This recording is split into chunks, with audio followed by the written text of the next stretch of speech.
Hey everybody, this is Joshua, the tendonitis expert. And this video is about Achilles tendonitis. And specifically, it's about that Achilles tendonitis is not a tendon problem. And oh, if only your doctors knew that. So, if you have Achilles tendonitis, you probably have, among other symptoms potentially, some pain in the tendon and or some pain where the tendon attaches at the heel, which is all around here. And generally, we think that if we have pain in a certain spot, that's the problem.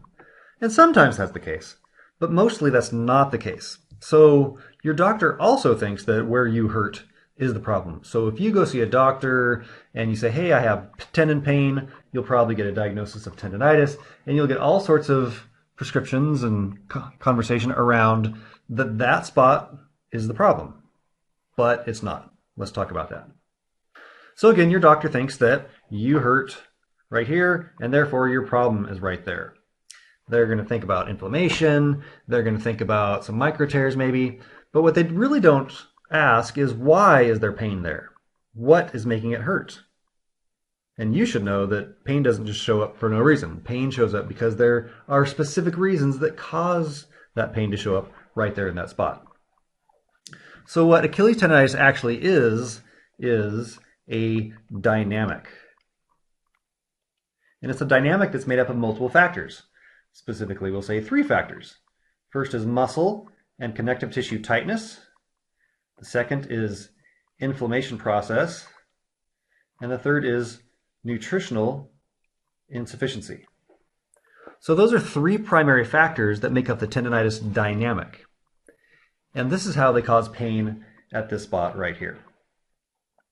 Muscle turns into tendon, and it's either long or it gets short. And of course, there's lots of different muscle fibers and groups in here, so some can be long and some can be short. But overall, let's say that muscle contracts and gets tight, it pulls on this tendon and puts force on this tendon as well as its attachment. So imagine you were to pull on your finger really gently for 6 months. It would start to hurt pretty soon. Even though there's no damage, even though there's no problem, there's just constant tension on the tendon and other structures, and that causes pain. So there's that. And when the brain feels pain, it kicks in an inflammation process. And what inflammation does is, among other things, is it releases chemical, pain-enhancing chemical, into the tissue. Either broadly like this, or it starts all right in there, for instance, because that's where the brain thinks the problem is. And the brain's not real smart, bless its heart. So inflammation kicks in and it makes things hurt more. So now you go to sleep at night and your brain's feeling pain. So what does it do when it feels pain? It causes more tightness. It makes this shorten up even more to guard and protect.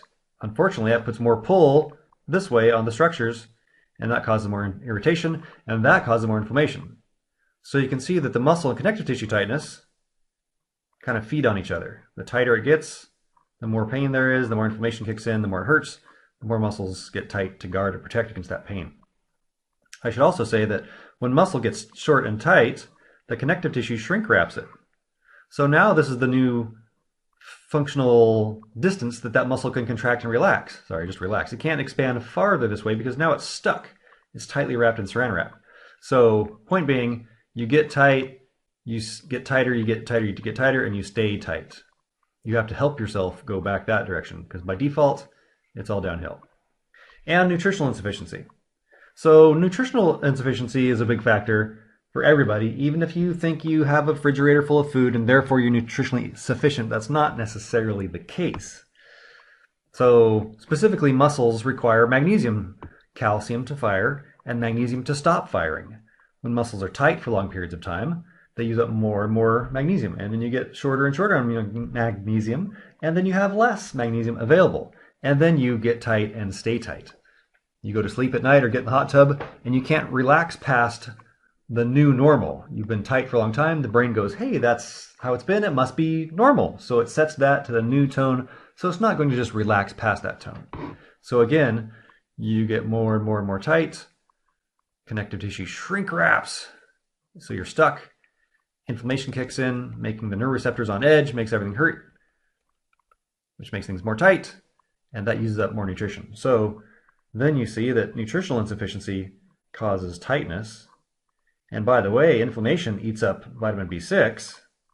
So you can start to see how all these feed on each other, and it's a feedback loop. What doctors do is they say, well, your pain's right here, so you must have a problem right here. Let's rest. But as you probably find out, rest doesn't fix this, and it won't. They'll try anti-inflammatories, including injections, but that doesn't help. It might lower pain for a while, but it doesn't get rid of the cause of the inflammation, which is the nutritional insufficiency and the tightness and the constant irritation. And when all the things they suggest you fail, then they say, well, it must be a really bad problem. We better get in there with surgery and fix it. And so they get in there and cut it and scrape it off and hope for the best. And if that's happened to you and it worked out, great. But for the most people, or at least the people I deal with, it didn't work out. And it didn't work out because it completely ignored these three causes: the muscle tightness, the inflammation, and the nutritional insufficiency. You must fix each of these if you want your tendonitis pain to go away and go away for good.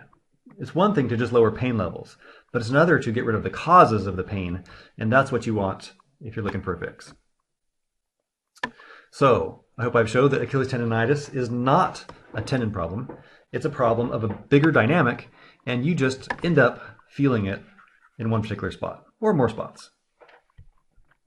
So if you'd like to find out more about Achilles tendonitis and what to do about it, I recommend you visit my site, tendonitisexpert.com/Achilles-tendonitis.html. There will be a link under the video here.